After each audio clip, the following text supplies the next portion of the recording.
Hey, I'm William. Today we're going to show you how to test and replace the clutch assembly on your Samsung top-load washer.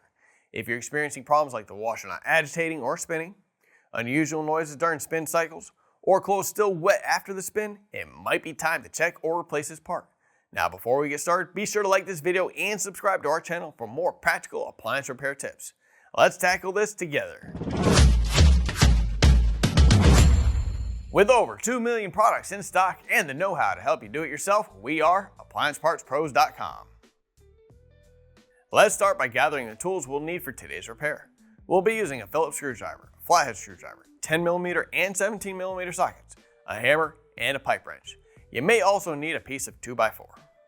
And you may also want to grab some tape. Also, please remember that safety comes first. Don't forget to unplug your top-load washer or turn the breaker off.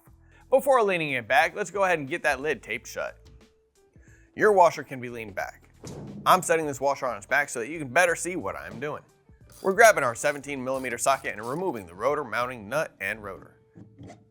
We're going to check the clutch arm and fork for any damage that might stop it from shifting. We're also checking to identify if the coupling moves up and down freely. If either of these parts do not move freely or are damaged, the clutch assembly would need to be replaced. We're grabbing our Phillips screwdriver, disconnecting the clutch motor wires, and removing the clutch motor mounting screws. We're also removing the pin located right behind the clutch motor link. We're lifting the clutch motor out and rotating the link off of the clutch assembly. The clutch motor cable will feed out of the link. We are disconnecting the stator wires and removing the 10mm mounting bolts, setting the stator to the side. We're using our 10mm socket to remove the saddle support bolts and setting the saddle supports to the side. We're grabbing our Phillips screwdriver and removing the ground wire screw. Moving to the inside of the tub, we're grabbing our Flathead screwdriver and using it to remove the pulsator plate cap. We're grabbing our 10mm socket and removing the bolt. Now we're lifting the pulsator plate out. We're grabbing our pipe wrench and hammer and removing the tub nut by rotating it in a clockwise direction. With the nut removed, we can move back to the bottom of the tub. Remove the mounting bolts with our 10mm socket.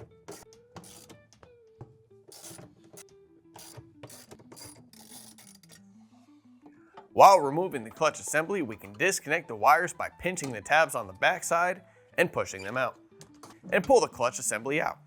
You might have to use a piece of wood and a hammer to get the clutch assembly loose.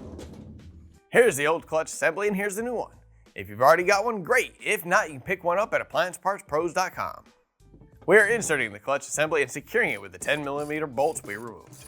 After that, we can connect the wires. Now we're securing the saddle supports with the 10mm bolts.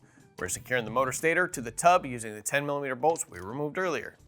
Grabbing our 17mm socket, we are installing the rotor and securing it with a 17mm nut. Connecting the clutch motor link to the arm, we are using our Phillips screwdriver to secure the clutch motor into place and plugging the wires back in. We're also going to go ahead and install that clip back into place right behind the link. We're setting the washer on its feet and moving inside the tub. We're grabbing our pipe wrench and tightening the tub nut using counterclockwise rotation, securing the spin basket to the drive shaft. We're pushing the pulsator plate down onto the drive shaft and securing it with the 10mm bolt we removed. We're placing the cap back onto the pulsator plate. We're plugging the power cord back in, and with that, we are done. Great job tackling that clutch assembly replacement on your Samsung top-load washer. We're eager to hear how the repair journey went for you, so feel free to share your experience in the comments below.